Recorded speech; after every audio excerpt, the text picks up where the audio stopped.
Hi guys, welcome back to another Matchbox Garage video. I'm Rob, and today I shall be attempting to take this, well, half a car. It's a Mercury Cougar, number 62 by Matchbox, and it's got no doors and no wheels. How does this happen to a toy car?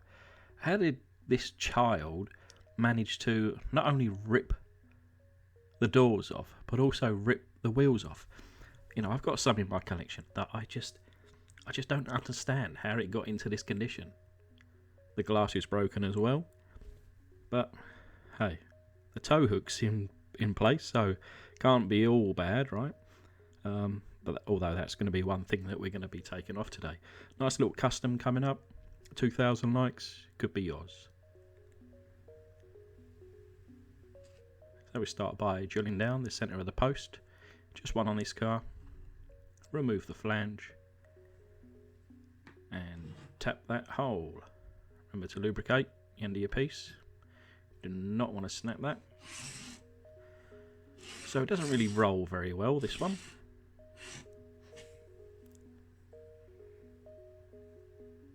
Quite a lot of damage on the roof. It seems like the child had removed the wheels and then she decided, you know what, I'm just going to drive this thing upside down. There we go.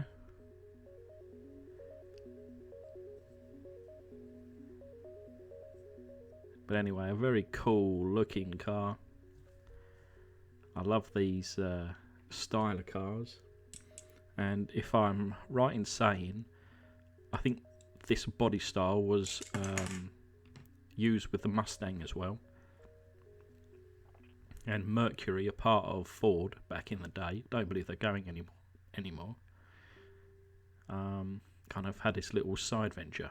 But anyway, read underneath, like I say, Matchbox number 62, Mercury Cougar, made in England.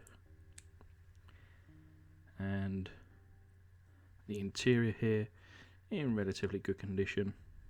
The tow hook in place there, but like I mentioned, I'll be taking that off later on.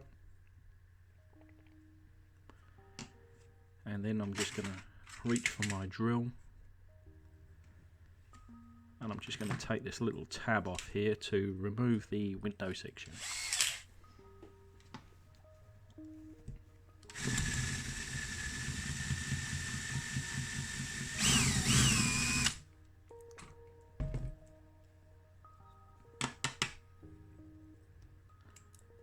And I kind of go by a little bit at a time. I would rather take off too little and try it and have to do a little bit more than go all the way and actually go through the car. And one way to help you kind of not go through the car is to actually use a large drill bit.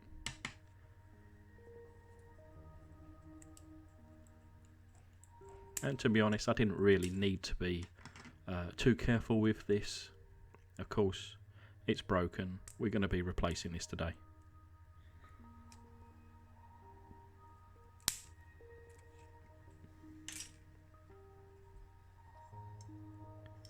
So I'll be taking off the door retainer. Of course, it hasn't been retaining any doors on this particular casting for however amount of time.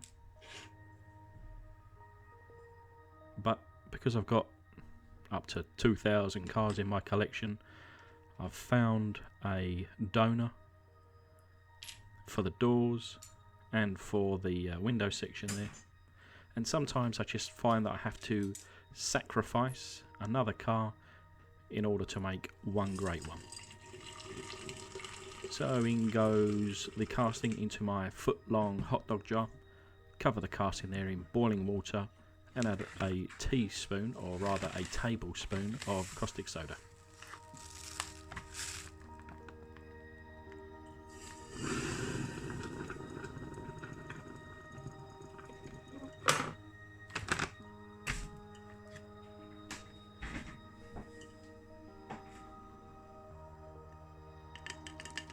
So you can just notice that I use my gloves whenever I handle this stuff. It goes very hot, very dangerous. But as you can see there, the paint already starting to come off the casting, and this is one of those 10-second jobs.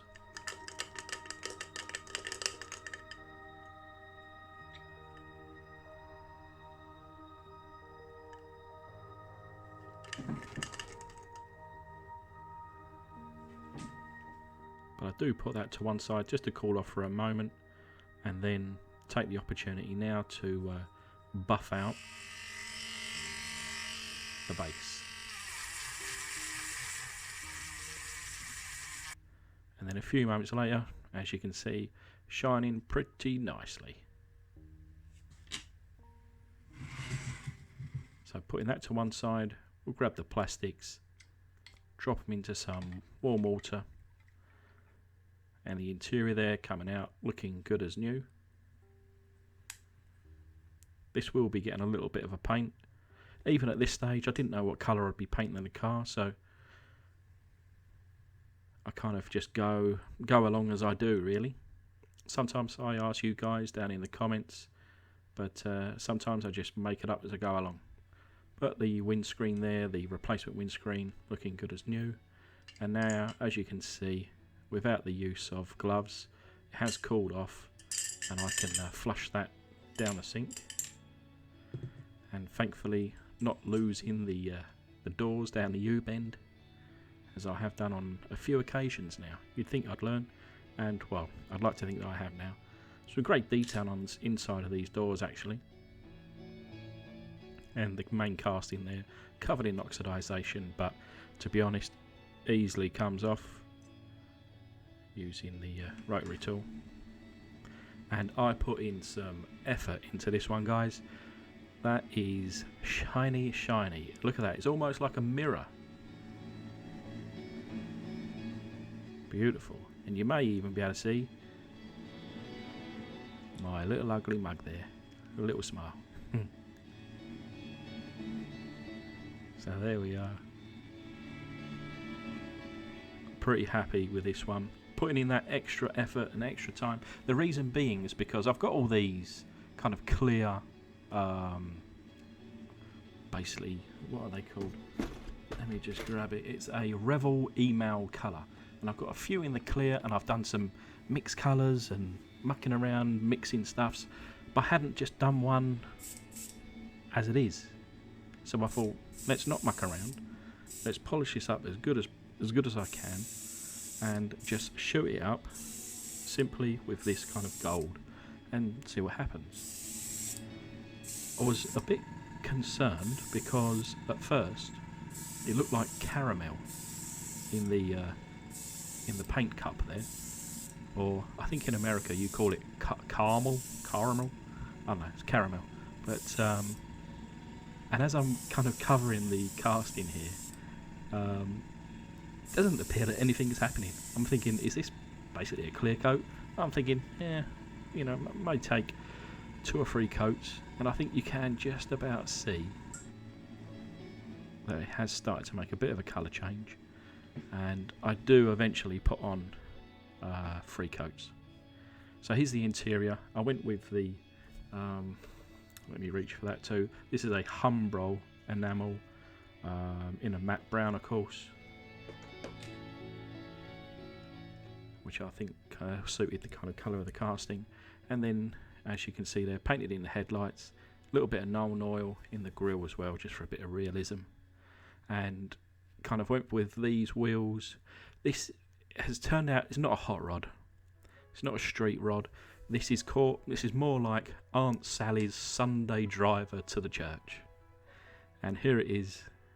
You can see there's now definite colour, and you can kind of see some of the metal coming through. Do you know what? It almost looks like the car's made out of brass.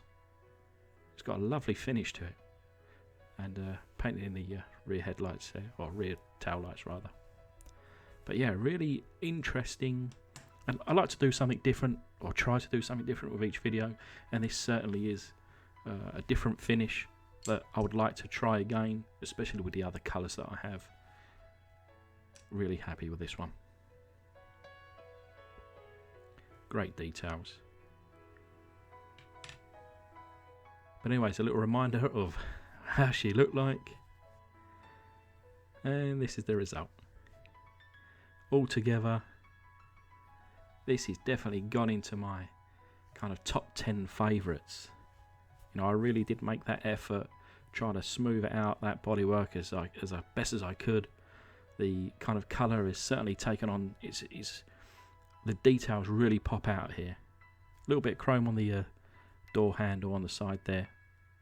Like I say, around the back, obviously you can see now the tow hook's been cut off, the rear brake lights, and a little bit of chrome in the centre there. And where there's dark kind of patches or colours, I think just adds to the overall look of the car. Really happy with it.